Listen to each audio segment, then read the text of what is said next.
இன்றைக்கி இந்த வீடியோவில் எங்கள் ஊர் சைடில், அதாவது தஞ்சாவூர் சைடில் செய்யக்கூடிய உரப்படையை எப்படி செய்கிறது அப்படின்னு பார்க்கலாம். இது கூடவே நல்லா காஞ்ச மிளகா, பூண்டு, வெங்காயம் இதெல்லாம் போட்டு நல்ல கார சாரமாக ஒரு கும்பகோணம் கடப்பா செஞ்சு தொட்டு சாப்பிட்டோம்னா இந்த மழை நேரத்துக்கு அப்படி தான் இருக்கும். வாங்க இதை எப்படி செய்கிறதுன்னு பார்க்கலாம். அஸ்ஸலாமு அலைக்கும்.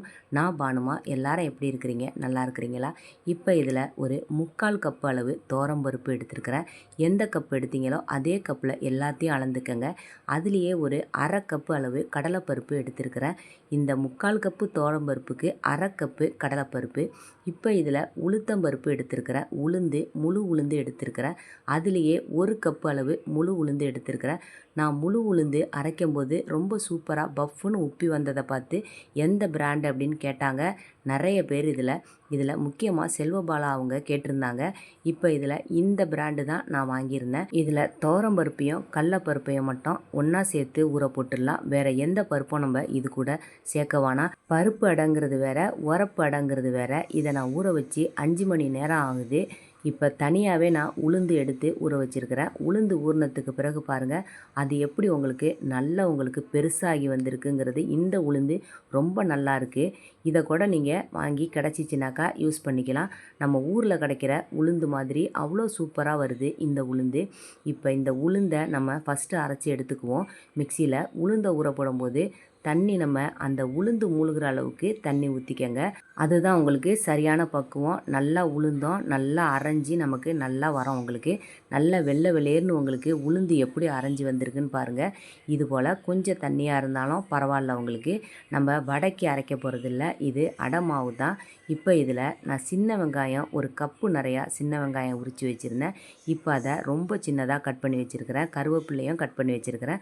பச்சை மிளகா நம்ம இதுக்கு சேர்க்கக்கூடாது. இதில் உப்பு சேர்த்துருக்கோம்.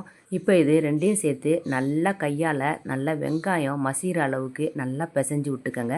அதுக்கு பிறகு தான் நம்ம இதில் மாவை மாவு ஊற்றுனதுக்கப்புறம் வெங்காயத்தை நம்ம போட்டோம்னா வெங்காயம் நல்லா மசிஞ்சு வராது. இப்போ இதில் நம்ம அரைச்ச உளுந்து மாவை நம்ம இதில் ஊற்றிக்கலாம். இப்போ அடுத்ததாக நம்ம இதை பருப்பு தனியாக அரைச்சி எடுத்துக்குவோம். இதில் 3 காஞ்ச மிளகா சேர்த்துருக்கிறேன். பச்சை மிளகா சேர்க்கக்கூடாது, காஞ்ச மிளகா தான் சேர்க்கணும் இது கூட. இப்போ காஞ்ச மிளகா இன்னும் கொஞ்சம் உங்களுக்கு காரம் தேவைப்பட்டுச்சுன்னா இன்னமே உங்களுக்கு நல்ல காரம் போட்டுக்கலாம். இப்போ இந்த பருப்பை இது போல் கொஞ்சம் கொரப்பாக அரைச்சி எடுத்து வச்சுருக்கிறேன். இதில் கொஞ்சமாக 1-2 பருப்பு இருந்தாலும் பரவாயில்ல. இப்போ இது கூட மாவு கூடவே சேர்த்துக்கங்க. சேர்த்துட்டு இப்போ இன்னொரு பொருளை நம்ம இது கூட சேர்க்கணும். இதோட வீடியோவை ஸ்கிப் பண்ணிகிட்டே போயிடாதீங்க. இந்த வீடியோ உங்களுக்கு பிடிச்சிருந்துச்சுனாக்கா மறக்காமல் ஒரு லைக் பண்ணுங்கள். இன்னும் என்னுடைய சேனலை நீங்கள் சப்ஸ்கிரைப் பண்ணலனாக்கா சப்ஸ்கிரைப் பண்ணிக்கோங்க. இப்போ நான் அரிசி மாவு எடுத்துருக்கிறேன். அரிசி மாவு எப்படி இருக்குன்னா இது போல் கொரப்பாக இருக்குன்னு அரிசி மாவு. இந்த அரிசி மாவை நான் எடுத்துருக்கிறேன். அரிசியை நீங்கள் முழுசாக அரைக்கிறதா இருந்தாலும் ஊற வச்சு நீங்கள் கொரப்பாக அரைச்சி எடுத்து வச்சுக்கோங்க. இது போல் மாவை அரைச்சி சேர்க்குறது தான் ரொம்ப நல்லா இருக்குது. இதில் உங்களுக்கு 1/2 கப்பு அளவு அரிசி மாவு சேர்த்துருக்கிறேன். இப்போ இது எல்லாத்தையும் சேர்த்து நல்லா கையாலேயே நல்லா பிசைஞ்சு விட்டுக்கோங்க. ஆப்பையால் நம்ம கலக்கி விடும்போது ஒரு பக்கத்தில் நமக்கு கட்டியாக மாவு தங்கிடும். அதனால தான் கையால் நம்ம நல்லா பிசைஞ்சு எடுத்துக்கின்னு இப்போ இதை நம்ம ஊற வைக்க வேண்டிய அவசியமே இல்லை. இதை அப்படியே நமக்கு உடனே சுட்டு எடுத்துருன்னு. அப்போ தான் உங்களுக்கு நல்லாயிருக்கும். புளிச்சிடுச்சுனாக்கா மாவு உங்களுக்கு உரப்பட அவ்வளோ நல்லா வராது. இதை காலையில் டிஃபனாகவே நம்ம சாப்பிட்டுக்கலாம். இதில் உங்களுக்கு 3 விதமான பருப்பு சேர்ந்துருக்கிறதுனால அதிக புரோட்டீன் சத்து நமக்கு கிடைக்கும். அதில் ஒரு 1/2 கப்பு அளவு தான் அரிசி சேர்த்துருக்கோம். அதனால் கார்போஹைட்ரேட் நமக்கு கம்மியான அளவில் தான் இருக்கும். இது தாராளமாக நம்ம வெயிட் லாஸ் பண்ணுறவங்க ஒரே ஒரு அடையை மட்டும் நம்ம சாப்பிட்டுக்கலாம். இது சாதாரணமாகவே ஒரு அடை சாப்பிட்டாவே போதும், நமக்கு வயிறு ஃபுல்லாகிடும் நமக்கு. இப்போ இதை மெல்லிசாக நல்லா தடவி விட்டுக்கோங்க. இது கொஞ்சம் மொத்தமாக இருந்தாலும் சாஃப்டாக இருக்கும், மெல்லிசாக இருந்தால் கொஞ்சம் மொறுமொறுப்பாக நல்லாயிருக்கும். இதில் ஒரு 1/4 ஸ்பூன் அளவு நான் எண்ணெய் ஊற்றிக்கிறேன். நான் செய்கிற சமையல் எல்லாமே 100 நாள் டயட் அப்படிங்கிறதுனால எண்ணெய் அதிகமாக நான் செலவு செய்கிறதில்ல. நீங்களும் 100 நாள் டயட்டு வீடியோ இன்னும் பார்க்கலன்னாக்கா மறக்காமல் என்னுடைய ப்ளேலிஸ்ட்டை செக் பண்ணி என்னோடய வீடியோக்களை பாருங்கள்.